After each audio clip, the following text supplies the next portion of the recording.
कदम आणि गरिबांना वाटण्यासाठी यांनी जो काल त्या डॉक्टरांच्या मध्ये देखील दसऱ्याच्या मेळाव्यात दावा नीचपणा आणि केला, म्हणून मी आज निर्णय घेतला. काल याला मी नीच थांबलो होतो. हाच एक मी आज निर्णय शब्द घेतला या प्रकरणाबाबत लागू होतो.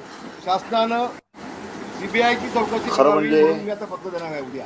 याचं उत्तर मग देण्याची आम्हाला गरज वाटत बाळासाहेबांच्या नव्हती. बाबतीमध्ये 2 दिवस त्यांची बॉडी कारण होती का पोळीवाळी याबाबत नाचवून मी स्वतः माननीय त्यांची मुख्यमंत्र्यांना दलाली भेटून खाऊन याची सीबीआय चौकशी लावा किंवा भाड खाऊन अशी मागणी मी लेखी आता करणार आहे.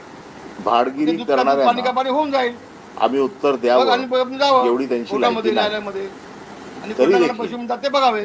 आमच्या दैवतेच्या काय बोलतो आपण बाळासाहेबांच्या कुठल्या बाकड्यावरती मृत्यूवरती तू बघणार तू कोण होता त्यांनी संशय घेतला आहे. आम्ही म्हणून सगळे मी नेते असं बाहेर पडल्यानंतर उत्तर तू आता देतो. माझा मालक झाला असता तर तू होतास कोण? मी या विभागाचा विभाग काय प्रमुख संबंध आहे. होता तिथे? आणि शिवसेनेच्या पद्धतीप्रमाणे गोष्ट तुम्हाला होती. माहिती आहे जे बाबत की विभाग प्रमुख मला वाटतं हा बाळासाहेबांच्या प्रत्येक मृत्यूपत्र गोष्टीला झालाय जबाबदार देखील असतो त्याची आपला आणि काय संबंध असावा त्याच्याकडे कदाचित. मूलतः असं मला जबाबदारी वाटतंय. त्याच्याकडे असते. ही आपण काय जबाबदारी बोलतो थोडं भान ठेवावं. माझ्याकडे होती. एक गोष्ट आपण बाळासाहेबांच्या आणि भगत साहेब अंतिम क्षणी तुम्ही वकील आहात, तुम्ही शिकलेले मी आहात. 24 तास तिथे होतो.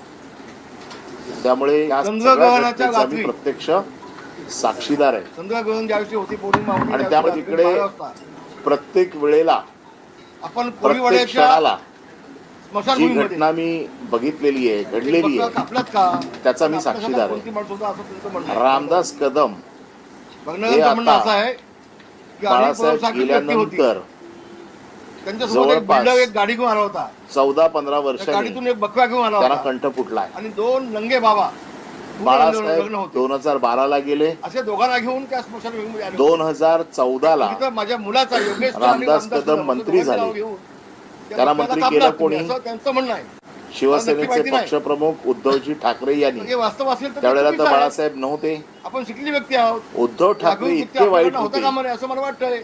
मग 2014 ला त्यांनी हे महाराष्ट्राला मंत्रिपद का कळावं. स्वीकारलं? आपण जर खुलासा आपल्याकडनं झाला तर 2014 ते 19 पण आपल्याला हा थोडी विनंती आहे. मंत्रिपद ओरपलं. पण आपल्यासारखीच व्यक्ती कोणती होती 2019 ला असं म्हणायचं मुलाला म्हणणं आहे. आमदारकी घेतली. त्याचा खुलासा व्हावा. म्हणजे आपल्याकडून शिवसेनेकडनं अशी जोपर्यंत माझी सगळं अभिनय मिळत पक्षामध्ये होतं, उद्धव ठाकरेंकडनं सगळं मिळत होतं, काढलेली आहेत. तोपर्यंत उद्धव ठाकरे चांगले किती वर्ष होते. होतात मला माहिती नाही. उद्धव साहेबांनी जर काय वाईट केलं थंडीच्या असतं वेळेला पोलिसांनी आणि 2-4 तुम्ही जे आठ्या मारल्या. स्वतःला मराठा स्वाभिमानी खूप मी समजता, मोठं काम केलं असं आपण तुम्ही आहोत. त्याच वेळेला खरं पक्ष सोडायला पाहिजे मागून होतं आणि सांगितलं सांगायला पाहिजे होतं की मी उद्धवजींना. अशा माणसाबरोबर काम करणार नाही. पण माझं मन असं आहे, मत असं आहे. 2012 ला रामदास कदम कुठल्या बाकड्यावर झोपले होते काल हा पण बाकडा मी शोधतोय. माझं उद्धवजींना आव्हान आहे. मातोश्रीवरती असे हे कुठल्या चळे चपाटे, बाकड्यावरती कोणाला चमचे, झोपायला बिमचे, देत नाही. हे काय माझ्या